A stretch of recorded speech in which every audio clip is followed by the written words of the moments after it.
this is Monica and I'm coming at you today with another jewelry packaging tutorial. This one's just for a 3-coil wrapped memory wire bracelet. Today I'm using some cardstock and I'm wanting to coordinate everything because I have several pieces of jewelry in the same set. So I'm using like a gray and black type of cardstock. This is where I've got a necklace hanging. And I want to be able to then coordinate with the bracelet that I made, and it's actually a charm bracelet on memory wire, which is sort of like a slinky. It's a 3-coil, and it's got 3 charms on it along with the beadwork, which is just glass pearls and some silver beads. So I'd like to have a fold-over hang tag so that I can just hang the bracelet from that. I'm also going to create a coordinating fold-over bag topper using the same tool here. Today we're going to be utilizing the fold-over hang tag punch by EasyEarringCards.com. Now this is a very handy punch and one of my favorites. You have a kind of a U-shaped or rainbow-shaped little arc there, and then on the inner side you have a hang tag cut out. You can use this cool little punch right here to create your own things, either out of some sort of pre-printed cardstock that you have with your website and your logo, or if you want to do like maybe you're doing theme jewelry for pets or something like that and you have cardstock in a pet theme. Whatever your needs may be, this is a wonderful way to use the punch to create that shape in whatever kind of display that you want to have. I have this cardstock pad here. It's in a 5x7 sheet size and it has a lot of gray and black patterns, which is really cool for vintage type of things. I'm going to be using one sheet in the complete 5x7 size, and then I cut another sheet in half so that I have a 3.5x5 piece. Now this is sort of like what I've done before as far as utilizing ATC size cards to hang my earrings and things off of. So for instance, this is one of my little ATC cards where I have actually printed my logo on the bottom of a regular ATC sized piece of cardstock. You see, I've already got some punch action going on up here at the top, so let's just ignore that. But I have the logo here at the bottom. So in order for me to make that multi-fold over hang tag, I used this same punch, and I came in looking at it from the bottom so that I could position this where I want, just above where my text is. And if I were to give this a punch, it creates this shape here. Once I go to fold this over, try to keep it straight when you do that.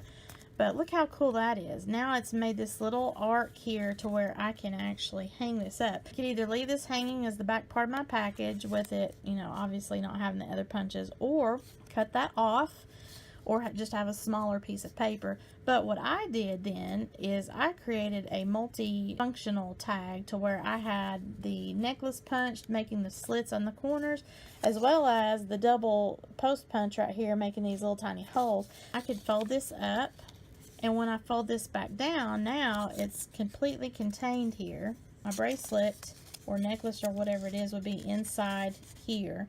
Then if I had a pair of earrings, I would have the holes right here so that the earrings would hang down. So I could essentially have a necklace, a bracelet, and a pair of earrings all hanging here. Or another option that I did, rather than having the earring holes on the inside, is I had these little tiny post holes actually on the front of my logo, kind of underneath my sparkle word right here, so that I could then hang the earrings directly on the front.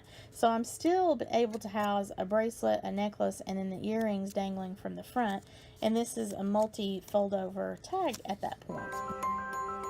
So that is another option as well. You can do that if you have a logo where you want to promote your jewelry at a craft fair, a boutique, someplace that wants to have branded packaging, and they also have pegboards or like those turnstile racks where this is then easy to hang. As long as this is a large enough opening for whatever system, peg system that they have, which I didn't have any problem with mine. I have J-hooks at the craft fair, but then I also have a pegboard here at home, and this is able to fit just fine on those pegs.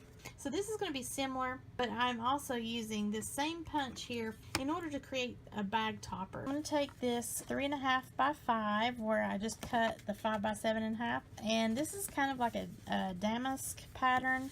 This is the same pattern all the way. I'm just going to feed the paper right here, position it all the way to where I can feel it stop, and then just give it a squeeze.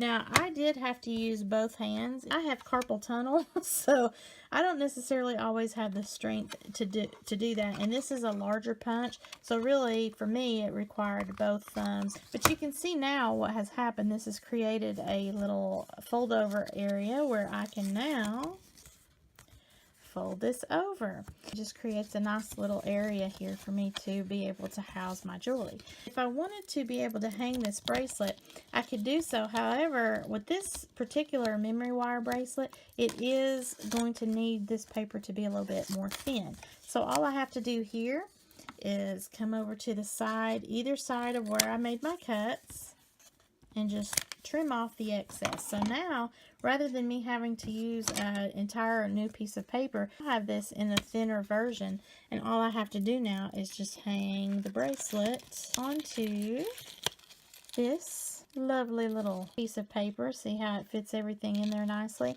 And then I could take a stapler and just staple the top here, or if you had a little sticker like a seal or something that you might want to use, you could just put that on there. That way they just pop open the seal. Or if you had some double stick tape or adhesive gun or something that you want to run a strip of adhesive and just pop that down. Just being careful to not staple the actual jewelry. So I'm going to come up here at the top and just give it a squeeze. Same thing on the other side. Now I've got it stapled there. Similar to what I just did, I want to now create a bag topper. So this size is a 4 by 5.5, and it's a Ziploc bag. I normally do put my jewelry in Ziploc bags, so I think for this one I'm going to go ahead, because this cellophane envelope is so huge, I'm going to go ahead and do that. So now I have that bracelet with its little tag, which is so cute. So here is my paper. Now this has some writing and everything on the front of it. So I want to punch the bottom of the cardstock so that when I fold it up and over, the writing is going to be facing the correct direction. Now this time, when I go to fold it over, I'm not going to fold it up as high. So I'm going to leave kind of a little gap right there. Since this is going to be a bag topper, because of the type of jewelry that I'm making here on this is also going to lend a little bit more support, being that I have the back side of this cardstock here. And that's what I think I'm going to do here. I'm just going to fold this bag over. I still have about 1.5 inches of space up here in between where my piece of jewelry tag ends and the top of this folded over bag begins. And then I'm going to just feed this up in here to the cardstock, keeping that in line, and see how it's the size of my Ziploc bag. So if you like that look to where your paper is not wider than whatever bag that you're going to be attaching, then do that. Okay, so then I'm just going to take my stapler and staple that. So now I have this cute little package right here. It is branded the way that I want for this particular piece of jewelry. Now, if this was something that had my logo on it, I could actually present this to boutiques, display this in a craft fair, however I want to do that. So this little piece of paper here on the back is actually giving a little bit more support with what I have here. This is something that you can actually use to hang up in a craft fair or a boutique, wherever it is that you are going to be promoting your jewelry. Or you can ship this to a customer, and it just has an extra special touch. You can embellish these, you can use your logo, you can do whatever you want to. The sky's the limit with whatever paper and cardstock that you use. Also, if you're shipping this also just gives an extra little element here of protection.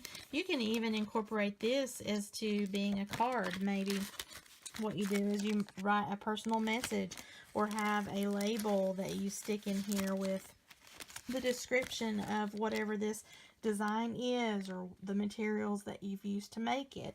This fold over hang tag punch is one of my favorite jewelry making tools for my branding in particular, and just in this last year since I purchased one to use at my craft fair, I have loved it. I mean, I love all of their tools so far that I've used, because I did actually purchase these punches for myself before I even approached this company to sponsor and be able to share these wonderful tutorials and projects and things with you guys, because I wanted to be sure that it's something that I could use and it was a practical purchase for me to make. Because as you know, as a jewelry designer, especially handmade, you are very frugal when it comes to creative ways to do your packaging. As you guys know, the better your tools are, the better your products will be. And that is not just in your pliers that you use to make your actual jewelry with. That is also in reference to whatever tools that you use to package. So your boxes, your jewelry boxes that you use, your cellophane packaging, your tissue paper, your bubble mailers, whatever it is. And that also includes tools to help you create better packaging. What you ship it in, how you package it, the quality of the materials in the packaging, any kind of little extra special touches like themed packaging here. You know, those are all things that you wouldn't think would be important, but they are. And even just something as simple as putting your logo, if you have one, which if you don't have one, you need to create yourself one. Or you can also go to sites like Fiverr or Upworks and hire someone to do a logo for you fairly inexpensively. There's a lot of people that offer their logo creation services at Etsy too. It gives me the opportunity to offer that extra little touch of sparkle, and that is what makes my business so unique. Once they receive an order from me, they are typically going to be a repeat shopper because of these types of things here, where I make it a point to put something a little bit extra special. This is a topic that a lot of people do not really spend a lot of time thinking about, especially when you're just beginning to make jewelry for selling. But it's really an important aspect of trying to present yourself professionally. If this is more than just a hobby to you and it becomes a business that you're doing, you really do need to start strategizing how you're going to present your product to not only display at events where you might be selling, like a craft fair or something locally. Think about how you want your product to be seen and branded at boutiques. Maybe you're going to start wholesaling. You are going to promote these at department stores, or wherever it is, and you want to have a more branded and cohesive look to your packaging. Also, just shipping your items to customers. You don't want to forget those people who are ordering from you online and you're shipping these items to them. Give them some reason to remember you. But more times than not, people are ordering handmade items because they want that extra something that they can't find at the big box stores. In particular, you want to stand out, and this is an excellent way to do that. If you have any questions for me, please feel free to leave that down in the comments, and also let me know what types of packaging do you do for your customers. Are you actually displaying your items at a boutique somewhere? If so, what types of packaging work for you? So I hope you've enjoyed today's project. Have a sparkle-rific day, y'all. Bye!